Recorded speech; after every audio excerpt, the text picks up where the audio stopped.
নমস্কার, জয় গুরু। এসে গেলাম একদম এই গরমে, প্রচণ্ড গরম। এখন জানি না কার কোথায় গরম, কিন্তু আমাদের কিন্তু এই ঘরে প্রচণ্ড গরম। তারপর ফ্যান বন্ধ থাকে, এইসব করতে গেলে ফ্যান বন্ধ রেখে দিতে হয়। আজকে আছে ভাত, আছে পনিরের ঝোল, আর আছে আমের টক।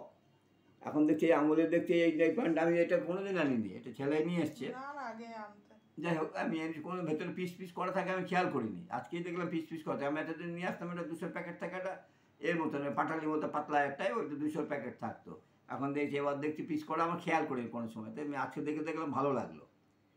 যাই হোক, আজকে আছে ভাত, পনিরের ঝোল আর আমের টক। এই হচ্ছে আজকের মেনু।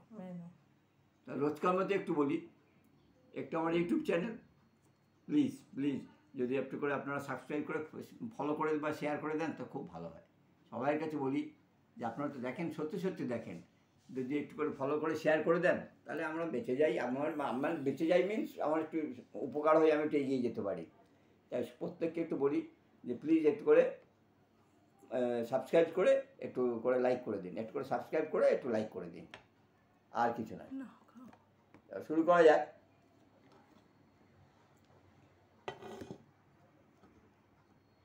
সত্যি এই গরমে রান্নাঘরে যারা রাঁধে তাদের তো দুরবস্থার শেষ নেই। আমরা তো বসে খাই, তাতেই আমাদের এত গরম,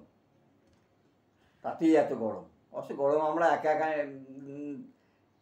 দেখাই না। ঢেলে নাও এক তরকারি ভাত, আর কি ঢেলে ছাড়া কি, ওই একটা হুড়িয়ে খেয়ে নাও। হ্যাঁ, কি করা যাবে এই প্রচণ্ড গরমে কি করা যাবে? আমের টক আর পনিরের তরকারি ছাড়া এটাই বা কটা লোকের হয়।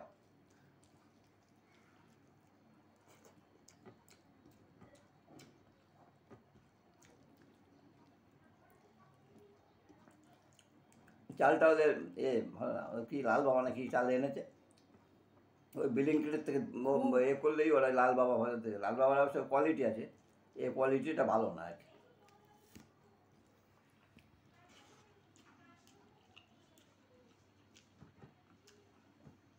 দু চারজনের নাম করার ইচ্ছে ছিল, কিন্তু এই গরমে না আমি এখানে বসতেই পারছি না। প্লিজ, আমি পরে যে একটু এই ওয়েদারটা হলে আমি বলে দেবো, প্রত্যেকের নাম বলবো।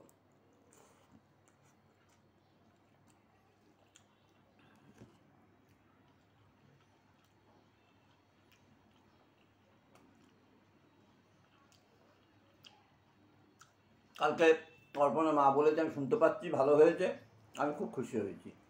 আপনি দেখবেন মাঝে মাঝে নিশ্চয়ই শুনতে পাবেন।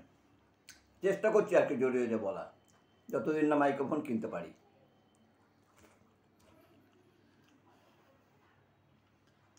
রেখে দিচ্ছি, হ্যাঁ।